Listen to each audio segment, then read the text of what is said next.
ನಮಸ್ತೆ, ನನ್ನ ಹೆಸರು ರಾಕೇಶ್ ಟಿ.ಬಿ ಅಂತ. ನಾನು ಕರೆಂಟಾಗಿ BA ಚಾಮರಾಜನಗರದಲ್ಲಿ ವರ್ಕ್ ಮಾಡ್ತಾ ಇದ್ದೀನಿ BA ಆಗಿ. ನಾನು ಎಜುಕೇಷನಲ್ ಬ್ಯಾಕ್ಗ್ರೌಂಡ್ ಬಂದ್ಬಿಟ್ಟು MSc ಮ್ಯಾಥಮೆಟಿಕ್ಸ್ ಆಗಿತ್ತು. ಸೊ ನನಗೆ MSc ಮುಗ್ದಿರೋದ್ರಿಂದ ಬೇಗ ಜಾಬ್ ತಗೊಳ್ಬೇಕು ಅಂತ ಆ ಥರನೂ ಇತ್ತು. ಆ್ಯಂಡ್ ಹಿಸ್ಟ್ರಿ ಬಗ್ಗೆ ನನಗೆ ಯಾವುದೇ ರೀತಿಯಾದಂತಹ ಒಂದು ನಾಲೆಡ್ಜ್ ಇರಲಿಲ್ಲ. ನನ್ನ ಫ್ರೆಂಡ್ಸ್ಗಳನ್ನೆಲ್ಲ ಕೇಳಿದಾಗ ಅವ್ರು ಸಜೆಸ್ಟ್ ಮಾಡಿದ್ದು ದೊಡ್ಡ ದೊಡ್ಡ ಬುಕ್ಗಳನ್ನು ಸಜೆಸ್ಟ್ ಮಾಡಿದ್ರು.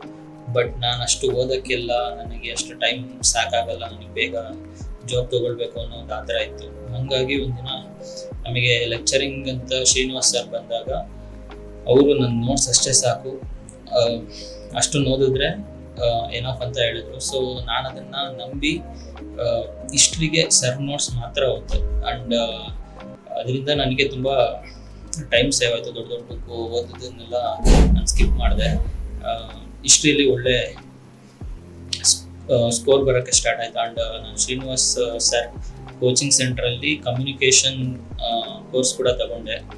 ಆ್ಯಂಡ್ ಅದು ಕೋರ್ಸ್ ಆದಮೇಲೆ ಶ್ರೀನಿವಾಸ್ ಸರ್ ಕೋಚಿಂಗ್ ಸೆಂಟರಲ್ಲೇ ಲೈಬ್ರರಿ ಮಾಡಿಕೊಂಡು ಏನಾದ್ರೂ ನನಗೆ ಡೌಟ್ಸ್ ಇದ್ದರೆ ಶ್ರೀನಿವಾಸ್ ಸರ್ರನ್ನು ಕೇಳ್ತಾ ಇದ್ದೆ. ಇವಾಗ ನನಗೆ ಹಿಸ್ಟ್ರಿಯಲ್ಲಿ ಮತ್ತು ಕಮ್ಯುನಿಕೇಷನಲ್ಲಾಗಲಿ ಯಾವುದೋ ಒಂದು ಬೇರೆ ಪೇಪರಲ್ಲಾಗಲಿ ಚೆನ್ನಾಗಿ ಸ್ಕೋರ್ ಬರ್ತಿದೆ.